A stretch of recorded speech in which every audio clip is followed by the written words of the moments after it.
사도신경으로 신앙 고백 드립니다. 나는 전능하신 아버지 하나님 천지의 창조주를 믿습니다. 나는 그의 유일하신 아들 우리 주 예수 그리스도를 믿습니다. 그는 성령으로 잉태되어 동정녀 마리아에게서 나시고 본디오 빌라도에게 고난을 받아 십자가에 못 박혀 죽으시고 장사된 지 사흘 만에 죽은 자 가운데서 다시 살아나셨으며 하늘에 오르시어 전능하신 아버지 하나님 우편에 앉아 계시다가 거기로부터 살아있는 자와 죽은 자를 심판하러 오십니다. 나는 성령을 믿으며 거룩한 공교회와 성도의 교제와 죄를 용서받는 것과 몸의 부활과 영생을 믿습니다. 아멘. 찬송가 218장입니다. 218장.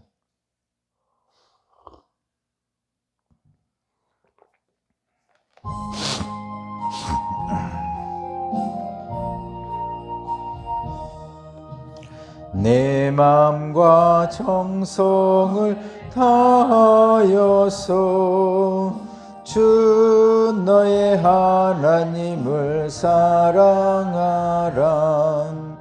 내 몸을 아끼고 사랑하듯 형제와 이웃을 사랑하라. 주께서 우리에게 명하시니 그 명령 따라서 살아가리.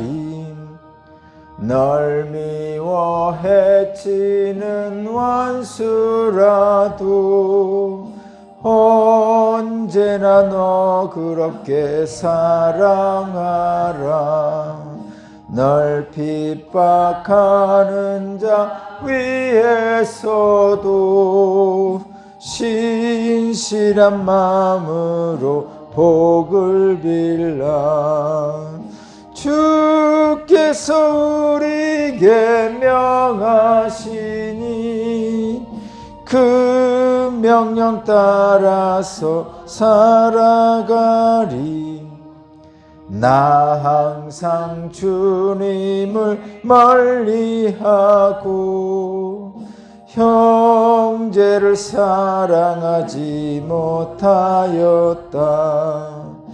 이러한 죄인을 사랑하사 주께서 몸버려 죽으셨다. 속죄의 큰 사랑 받은 이 몸 내 생명 나 바쳐 충성하리. 아멘.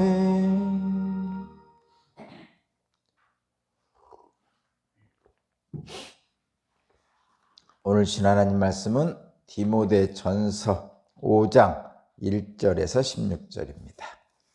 디모데전서 5장 1절에서 16절.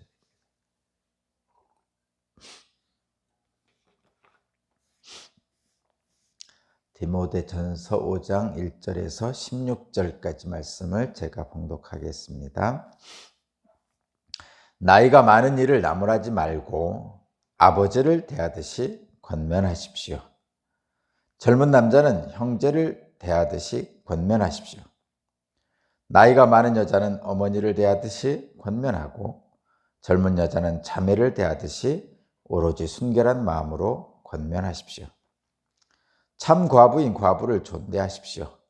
어떤 과부에게 자녀들이나 손자들이 있으면 그들은 먼저 자기네 가족에게 종교상의 의무를 행하는 것을 배워야 하고 어버이에게 보답하는 것을 배워야 합니다. 이것이 바로 하나님께서 그들에게 원하시는 일입니다. 참 과부로서 의지할 데가 없는 이는 하나님께 소망을 두고 밤낮으로 끊임없이 간구와 기도를 드립니다. 향락에 빠져 사는 과부는 살아있으나 죽은 것입니다. 그들에게 이런 것을 명령하여 그들이 비난받는 일이 없도록 하십시오. 누구든지 자기 친척, 특히 가족을 돌보지 않으면 그는 벌써 믿음을 저버린 사람이요 믿지 않는 사람보다 더 나쁜 사람입니다. 과부로 명부에 올릴 이는 60살이 덜 되어서는 안 되고 한 남편의 아내였던 사람이라야 합니다. 그는 착한 행실을 인정받은 사람이라야 하는데 자녀를 잘 기르거나 나그네를 잘 대접하거나 성도들을 자기 집에 모시거나 어려움을 당한 사람을 도와주거나 모든 선한 일에 몸을 바친 사람이라야 합니다. 젊은 과부는 명단에 올리는 것을 거절하십시오. 그들은 그리스도를 거슬러 정욕에 끌리면 결혼을 하고 싶어 할 것이고 처음 서약을 버렸기 때문에 비난을 받을 것입니다. 또한 그들은 이 집 저 집을 돌아다니면서 빈둥거리는 것을 익힐 것입니다. 더욱이 그들은 빈둥거릴 뿐만 아니라 수다를 떨고 남의 일에 참견하고 해서는 안 되는 말을 할 것입니다. 그러므로 젊은 과부는 재혼을 해서 아이를 낳고 가정을 다스려서 적대자들에게 비방할 기회를 조금도 주지 말아야 합니다. 어떤 과부들은 이미 곁길로 나가서 사탄을 따라갔습니다. 어떤 여신도의 집안에 과부들이 있거든 그 여신도가 그들을 도와줘야 할 것이요 교회에 짐을 지우지 말아야 합니다. 그렇게 하여야 교회가 참 과부들을 도울 수 있을 것입니다. 아멘.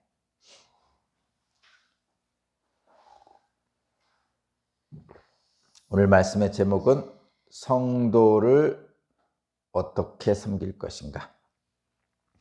어떻게 섬길 것인가? 섬긴다는 것은 무엇인가?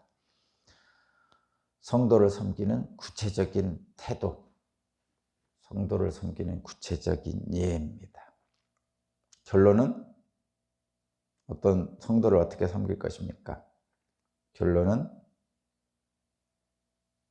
예수님의 눈으로, 주님의 마음으로 섬기는 것이죠.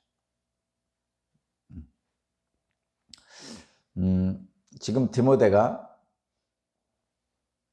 에베소 교회에서 목회를 하고 있어요.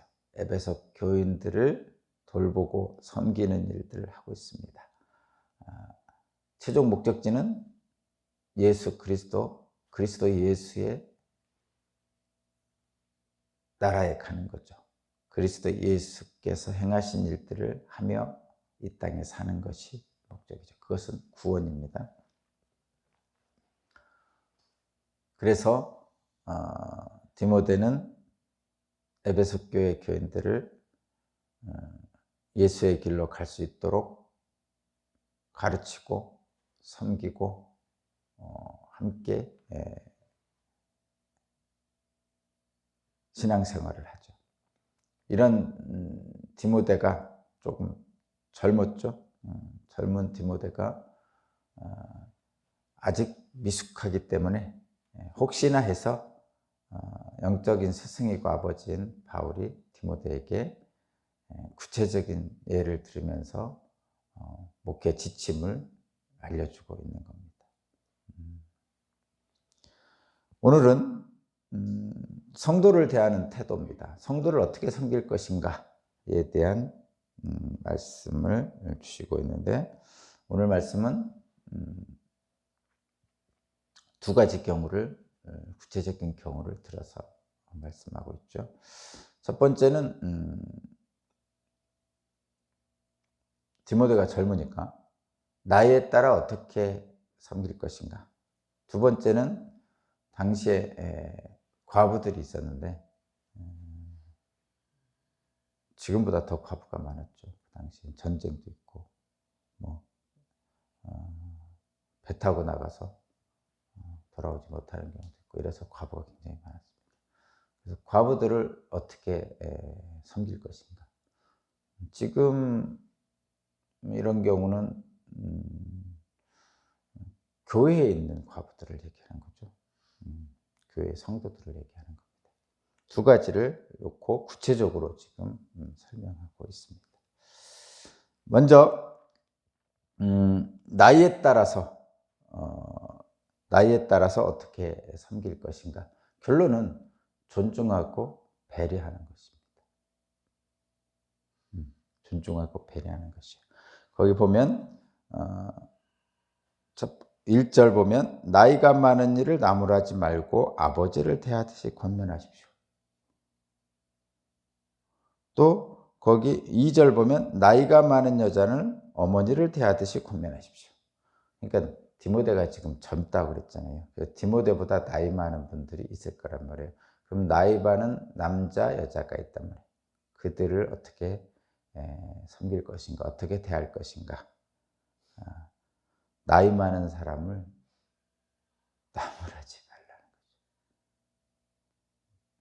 나이 많은 여자를 어머니 대하듯 하라는 거죠.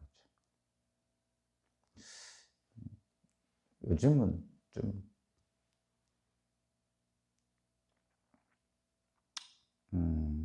예전엔 그런 일이 없었다고 저는 알고 있어요.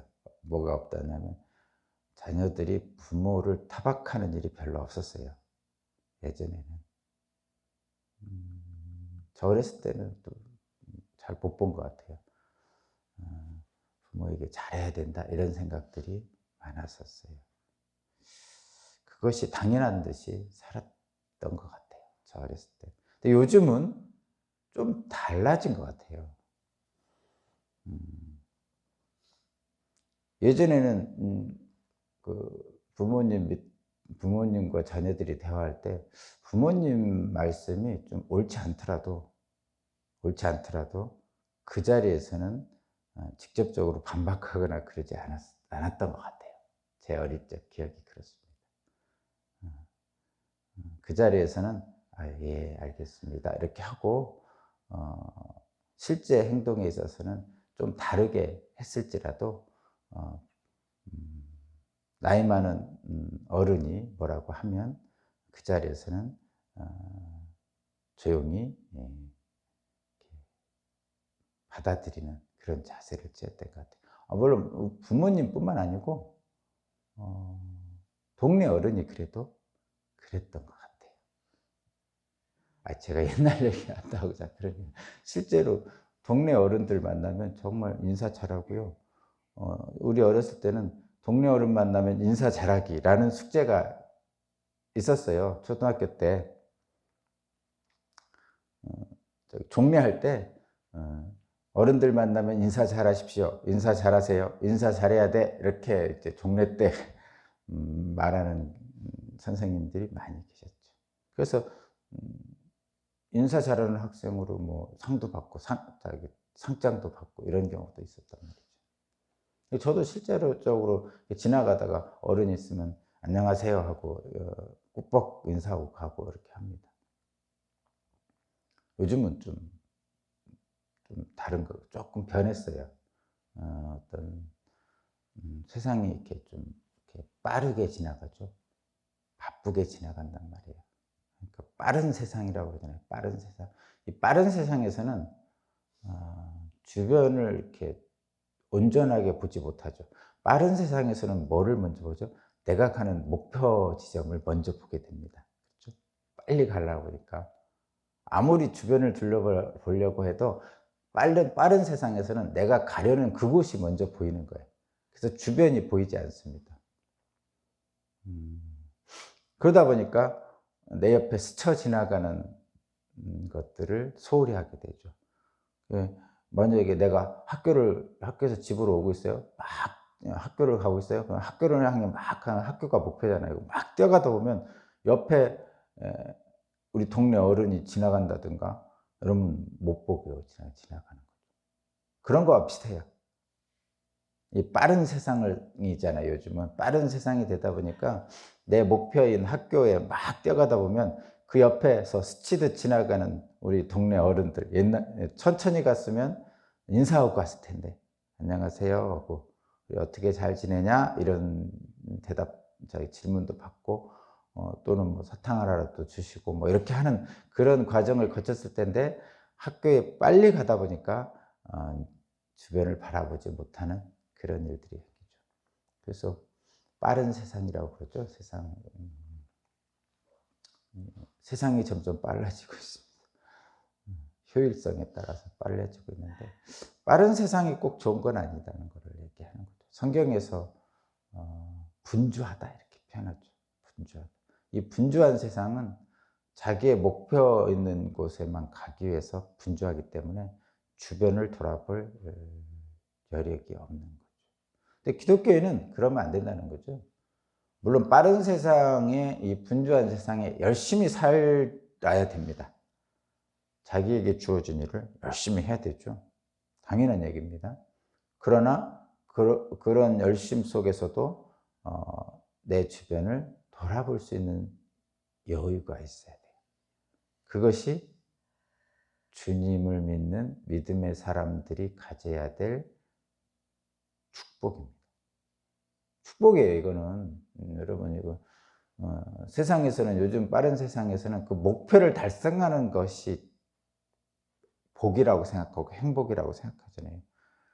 그것을 꼭 가져야만, 붙잡아야만, 남들보다 빨리 달려서 1등을 해야만 뭔가 보람 있고 뭔가 성과가 있고 행복해질 것 같고 좋은 세상 살 것 같고, 그렇지만 성경에서는 그렇게 말하지 않습니다. 물론 1등 하는 것에 대해서 부정하지 않습니다. 그것이 좋다는 것에 대해서 성경에서도. 그러나 1등 하기 위해서 다른 모든 것을 스쳐 지나가듯 버려버리는 것은 성경에서는 좋은 것이라고 얘기하지 않습니다. 그래서 한번 잘 우리 주변을 살펴보면서 사는 거죠. 실제 현실을 좀 명확하게 보고 산다, 이런 뜻입니다. 빠른 세상, 분주한 세상에서는 내가 현재 주어진 것들에 복된 것들을 스치듯이 지나가고 산다는 거죠. 그러니까 저 앞에 목표점이 있단 말이에요. 그러니까 그것만 향해 가다 보니까 지금 나는 여기 있는 거죠. 저 앞에 목표점이 있고 지금 나는 여기 있어요. 근데 지금 나는 여기 있는데 저 앞에 목표점을 아예 뛰어가다 보니까 지금 현재 나에게 주어진 복을 못 누리고 산다, 이런 얘기입니다. 열심히 살아야죠. 그런데 저 앞에 있는 목표점만 보고 하면 현재 나에게 주어진 삶을 복되게 못 사는 거죠. 미래에만 사는 거예요. 미래에만, 그 목표점이라는 미래에만 보고 사는 거죠. 그러면 지금은 복되게 못 사는 거죠. 이런 얘기 있잖아요. 내일 생일날 잘 먹기 위해서 오늘 굶잖아요. 그런 표현 있지 않나? 잔칫날 잘 먹기 위해서 3일 굶었다, 이런 말 있지 않나요? 그럼 지금은 굶고 있는 거죠. 이게 그거를 좀 바보 같은 짓이라는 의미로 그렇게 표현하는 거죠. 그게 잔칫날 잘 먹기 위해서 굶는다. 그럼 지금 굶는 거죠. 그러다가 병 걸리죠. 그러면 잔칫날은 오지도 않았는데 이미 가지도 못하고, 잔칫날 가지도 못하고 나중에 보면 그렇다, 이런 얘기예요. 그럼 행복하게 사는 건 뭐냐? 성경에서는 그렇게 얘기하잖아요. 앞으로 있을 하나님 나라, 우리는 그 나라를 향해 가고 있어요. 그런데 앞으로 있을 하나님 나라를 지금 사는 거예요. 그래서 이미 그러나 아직, 이런 표현이 있어요, 신학적으로. 똑같은 것 같지만 다릅니다. 우리는 앞으로 있을 하나님 나라를 위해서 지금 나아가고 있어요. 그런데 앞으로 있을 하나님 나라를 우리는 지금 살고 있는 거예요. 다르다는 얘기예요. 그 세상에서 바쁘게 사는, 분주하게 사는 그 목표를 향해서 오늘 잊고 사는 거, 3일 후에 잔치에서 잘 먹기 위해서 오늘 굶는 거, 이거하고는 다른 거예요, 이거. 대망의 80년대를 위해서 70년대에는 졸라매야 됐죠, 우리 부모님들. 제가 어릴 때 제일 많이 들은 게 대망의 80년대예요. 대망의 80년대를 위해서 지금 70년대에서는 허리띠를 졸라맸어요. 그래가지고 결국은 우리 부모님들의 그 헌신과 희생 속에서 지금까지 온 거죠. 지금 선진국이 됐다고 그러는데. 근데 우리 부모님들은 지금 다 고통받고 사셨죠. 낀 세대. 우리 부모님들은 그 윗대의 할아버지 할머니들을 잘 섬겼죠. 그래서 효의 나라라고 그랬어요. 효의 나라. 그래서 주변 나라들, 미국이나 이런 나라들이 되게 부러워했죠, 우리나라. 우리나라 그 대가족 제도. 근데 우리 부모님들이 그 부모님들의 윗대 할아버지 할머니들을 잘 섬겼는데 우리 부모님들은 자식들에게 잘 섬김을 못 받죠. 그래서 지금 우리나라의 그 노인 빈곤이 제일 심하잖아요. 이분들은 윗대들을 잘 섬겼는데 자식들은 이분들을 잘 못 섬겨요. 그래서 도시에 가면 폐지 줍는 분들 많죠. 박스 줍는 분들. 물론 그분들 중에 다 예전에 잘했다는 건 아니에요. 자기 인생을 잘못 산 사람들도 있겠죠. 그러나 예전에 부모를 잘 섬기던 대가족 제도 속에서의 부모를 공양하던 그런 모습과는 사뭇 다른, 어떻게 보면 언제 그랬었나 싶을 정도로 오늘날은 그러지 않죠. 그러면서 요즘 부모 된 우리들, 저도 그렇고 저희 바로 윗대 한 10년 후에 이런 사람들도 마음이 바뀌었죠. 옛날에는 아예 그냥 내가 굶어 죽을지언정 자식에게 다 먹였죠. 근데 오늘날은 좀 생각이 바뀌었죠. 자식은 자식 사는 데 살고 나는 나 살 대로 살아야지. 뭐 이렇게. 그래서 통장에 있는 것 전부 주지 않죠. 요즘. 어쨌든 뭐 전부 주지 않는 게 요즘은 현명하다고 그럽니다. 왜냐하면 뭐 다 주고 폐지 주고 살 수는 없잖아요. 그만큼 자녀들도 바쁘고 분주해서 부모를 돌볼 여력이 없는 경우도 많고, 그래서 내게 주어진 그 노년을 지낼 연금이나 이런 것들은 아예 법적으로 헐지 못하게 돼 있어요. 연금 같은.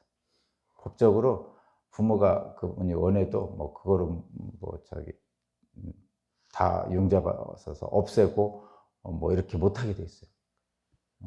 일부러 그렇게 만든 거죠. 좀 서글프죠? 응? 좀 서글퍼요. 자식한테도 그래야 되나 싶을 정도로. 그러니까 지금 세상이 그렇게 바쁘게 분주하게 저 앞에 목표만을 위해서 가다 보니까 내 현재를 못 느끼고 사는 거예요. 그래서 성경에서 하나님 나라를 지향하고 그 나라를 향해 가고 있는데 그 나라를 지금 현실에서 우리가 느끼는 거죠. 그걸 뭐라고 하냐? 선취한다 그래요. 미래에 있을 하나님 나라를 지금 먼저 취할지, 먼저 취해서 지금 사는 거죠. 그것이 그리스도인의 능력입니다. 하나님 나라를 선취해서 오늘 지금 사는 것이 그리스도인의 능력이에요. 그리고 그렇게 사는 분들이 행복하겠죠. 그리고 그렇게 사는 분들이 생각보다 많이 있습니다. 겉으로 볼 때는 모르는데 생각보다 많이 있습니다.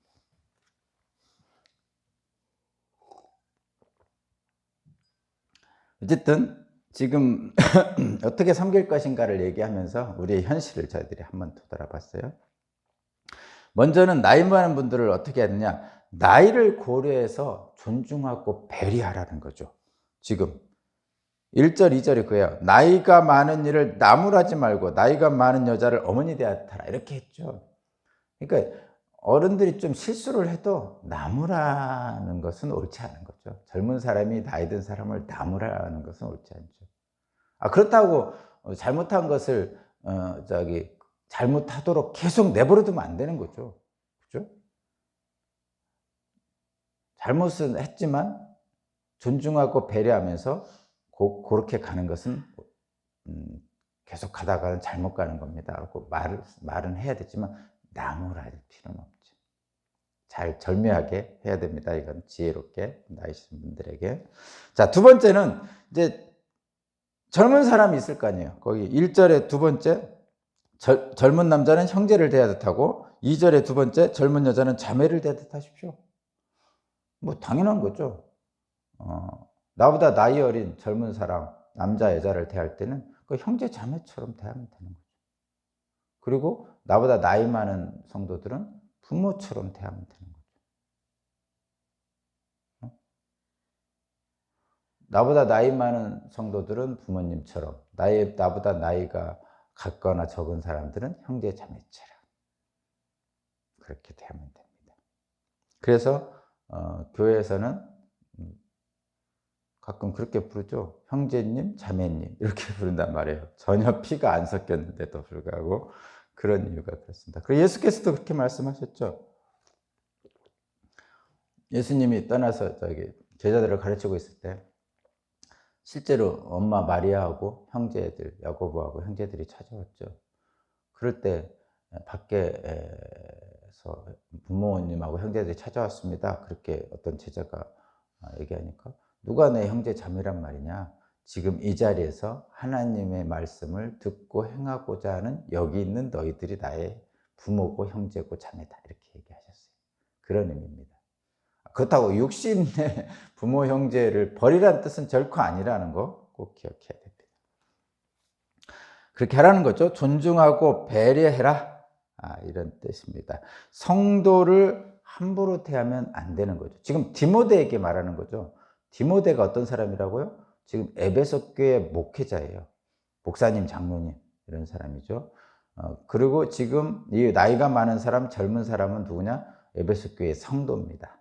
그러면 지금 단적으로 얘기하면 목사님, 장로님이 에베소 교회 성도들을 어떻게 대해야 되느냐를 얘기하는 거죠. 성경 지식이 많다고, 직분이 다르다고, 혹은 어떤 권위가 있다고 성도를 함부로 대하면 안 된다는 뜻입니다. 좀 부끄럽지만 가끔 가다가 우리 목사님들 중에 막 설교를 하는 중에 반말을 하시는 분들이 가끔 있어요. 물론 그분은 이제 성령이 충만해서 하실 수도 있겠지만 좀 반말은 좀 안 하셨으면 좋겠어요.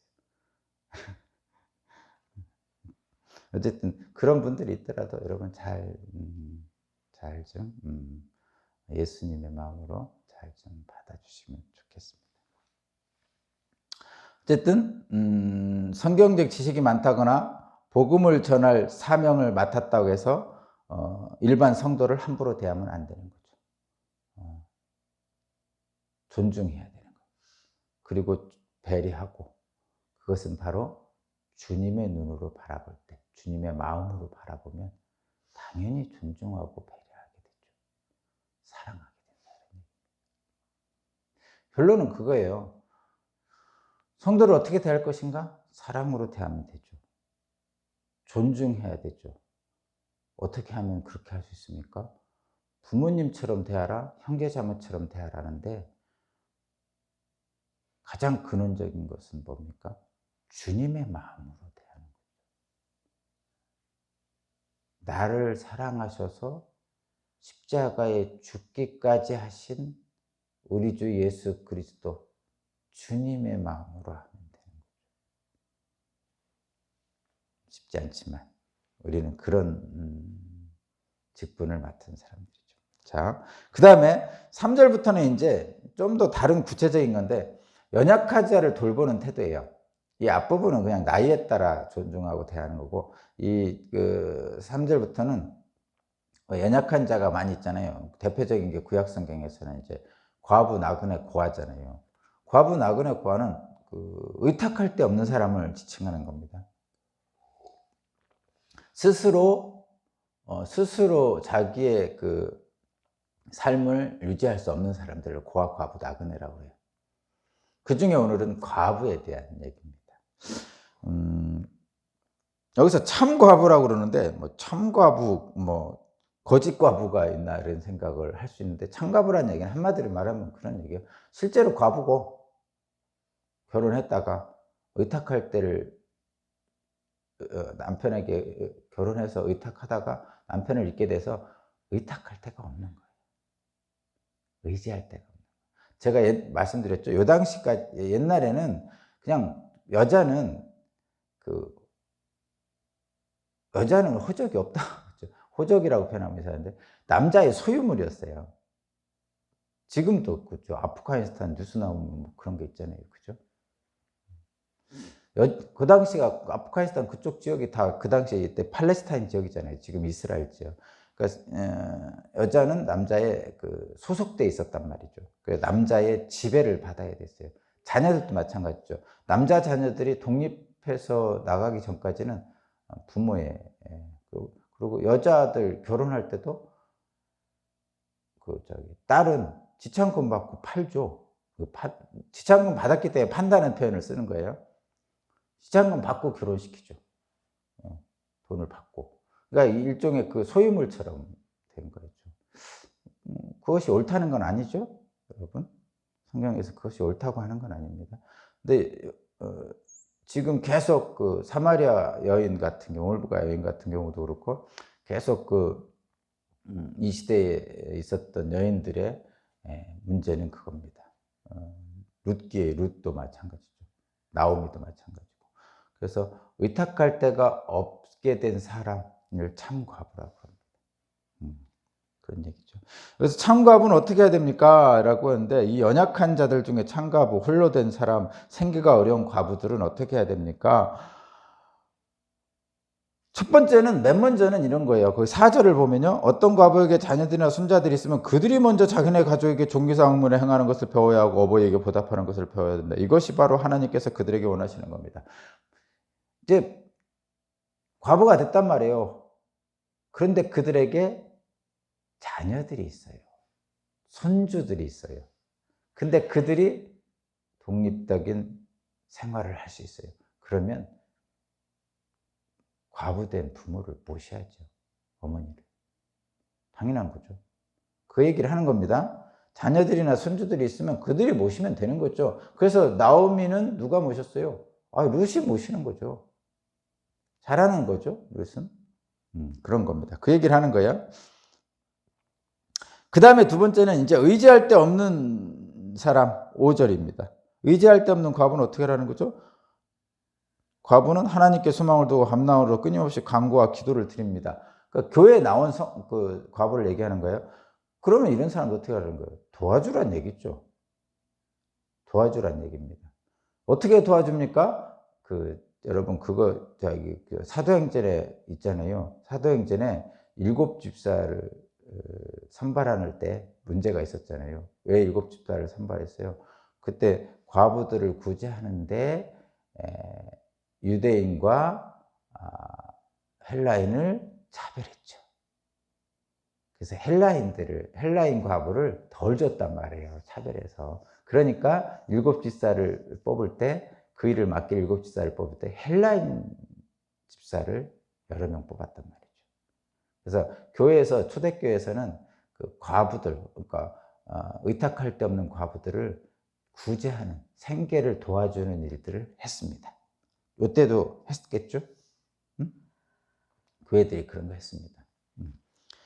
그때 이제 의탁할 데 없는 과부를 도와주는 거예요. 그것이 5절입니다. 5절이에요. 그리고 구체적인 것은 이제 그 뒤로 들어가고요. 한 절 더 첨가시켰는데 그 6절입니다. 6절. 향락에 빠져서 사는 과부는 살아있으나 죽은 것입니다. 경건하게 살라 이런 얘기죠. 막 살지 말고. 과부가 됐다고 해서 막 살면 되겠습니까? 의탁할 데 없는 과부가 막 살면 끝이죠. 그러니까 생계를 유지할 수 없는, 의탁할 수 없는 과부가 막 사는 방법이 뭐가 있겠어요? 그죠? 여러분이 상상하는 것들, 그런 것들이죠. 근데 생계를 의탁할 수 없고 생계를 홀로 할 수 없는 사람이 기도와 간구로 하나님께 소망을 두고 사는 과부가 있다면 교회에서 도와주라는 얘기입니다. 그 얘기입니다. 그럼 어떻게 도와줍니까? 구체적인 게 이제 9절부터 이렇게 쭉 나와 있어요. 9절. 그러니까 교회가 도와줘야 될 과부. 의탁할 데 없는 과부. 선정 과정도 이제 써 있어요, 거기에. 봐요. 교회에서 의탁할 데 없는 과부로 선정해서 그를 도와주는데 명부를 작성했나 봐요. 그러니까 이름 명단을 작성했나 봐요. 그게 이제 9절입니다. 과부로 명부에 올리는, 그러니까 도와줄 사람들, 구제의 대상으로 명부에 올릴 사람들을 나눈다. 뭐라고 썼냐면 거기 보세요. 60살이 덜 되어도 한다고. 60살 넘어야 된다는 얘기죠. 구체적이죠. 한 남편의 아내였던 사람이고 실제 과부가 아니었던 사람은 안 된다는 얘기예요. 착한 행실을 인정받은 사람이라고 하고 자녀를 잘 기르나 나그네를 잘 대접하고 성도들을 자기 집에 잘 모시고 어려움을 당한 사람을 도와주거나 모든 선한 일에 몸을 바친 사람이어야 됩니다. 이렇게 하죠. 굉장히 기도와 간구로 경건하게 신앙생활 잘하고 사람들에게 칭찬받는 과부죠. 이런 사람을 명단에 올려서 구제를 하는 거죠. 물론 이런 사람 구제해야 되겠죠. 그리고 교회는 이런 일을 해야 됩니다. 그런데 이건 요 당시 에베소 교회의 특징이라고 그랬죠. 그러면 진짜 이런 사람만 구제해야 돼요? 오늘날 우리 교회의 특징을 한번 보자는 얘기죠. 요걸 에베소 교인들에게 하는 거예요. 이제 요렇게 하라고 권면하고 이런 과부들을 도와주자는 것이 이제 요 당시에 그랬어요. 그러면 한번 봅시다. 착한 행실을 인정받지 못한 사람이 교인이에요. 어떡할 거예요? 성도들을 자기 집에 잘 모시지 않고 나그네도 잘 대접하지 않는 교인도 있어요. 어려움을 당한 사람을 못 도와주는 교인도 있어요. 모든 선한 일에 몸을 바친다. 사실 다 선합니까? 그렇지 않은 과부도 있어요. 우리 요즘 자기 코가 석자라고 보통 생각하죠. 과부가 누굴 도와줄 여력이 있겠어요? 의탁할 데가 없는데 솔직히 맨날 기초생활수급자로 도움을 받고 있는 처지에 누굴 도와주고 누구에게 여유 있어서 나그네를 대접하고 그러겠냐고. 솔직히 현실은 그렇죠. 도움 받기도 바빠요. 그리고 과부들은 대부분 60 넘으면 나이가 많잖아요. 그럼 늙었잖아요. 그럼 몸도 아프고 하기 힘들죠. 요 당시 60은 지금 80이라고 생각하면 돼요. 요 당시 60, 나이 60은 지금 80이 넘었다고 생각하면 비슷합니다. 80 넘은 노인네가 뭘 하겠어요? 나그네를 어떻게 대접하고 누구를 도와주고 하겠어요? 기초생활수급자로 정부에서 대주는 노인연금 받아 사는데 다른 사람 돌볼 여력이 없어요. 그렇더라도 도와야죠. 교회는 구제를 해야 되는 거예요. 그것이 오늘날 교회와 에베소 교회 교인과 교회는 조금 달랐나 봐요. 어쨌든 여기에서 하는 명부에 올릴 과부의 명단 작성의 조건, 이 조건은 오늘날에는 이렇게 하면 거기에 빠질 사람도 많고, 그러면 실제 도와야 될 사람들이 교회에 있는데 못 돕는 경우가 있어요. 요 조건은 오늘날 수정해도 됩니다. 알았죠? 더 많은 분을 도와줄 수 있는 조건으로 수정해도 된다는 얘기입니다. 그 다음에 11절 젊은 과부가 있단 말이에요. 젊은 과부는 명단에 올리는 것을 거절하십시오 이렇게 합니다. 그리고 쭉 나오는데 이유는 딱 하나예요. 젊은 과부는 재혼시키라는 얘기입니다. 한마디로. 그 밑에 14절 그러므로 젊은 과부는 재혼을 해서 아이를 낳고 가정을 다스려서 적재자들에게 비방할 기회를 종도 주지 말아요. 젊은 과부는 재혼을 하라는 거죠. 저도 마찬가지입니다. 젊은 과부는 재혼을 하는 게 좋죠. 응?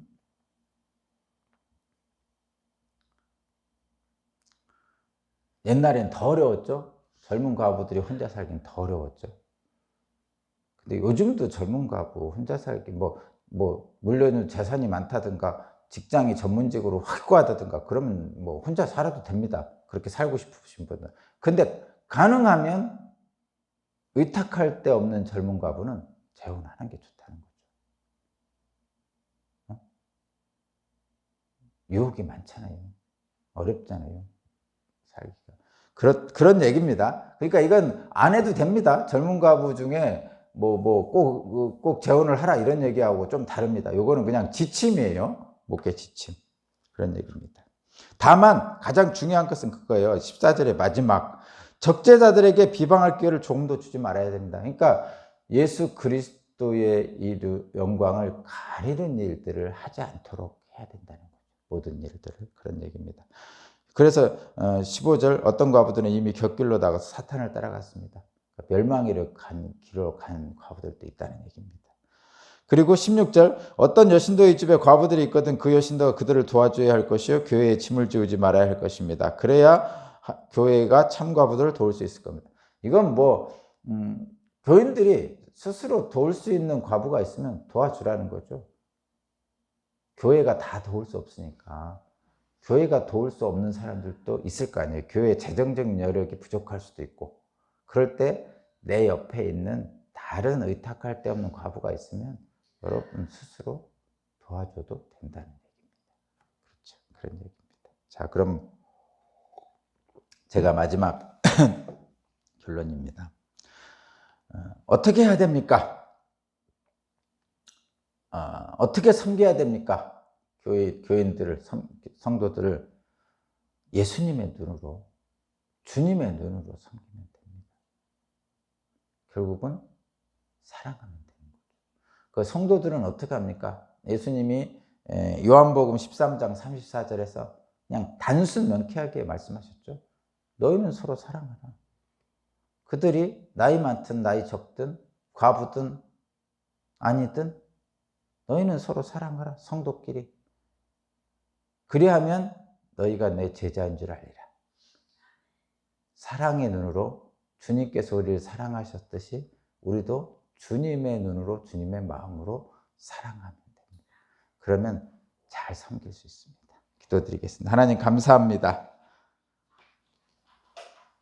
주님의 말씀대로 섬기는 주님의 마음에 합당하게 섬기는 공동체가 되도록 이끌어 주시고 내가 그렇게 섬길 수 있도록 성령님 나를 주장하여 주옵소서. 내가 먼저 사랑하고 내가 더 사랑하겠습니다. 예수 그리스도 이름으로 기도합니다.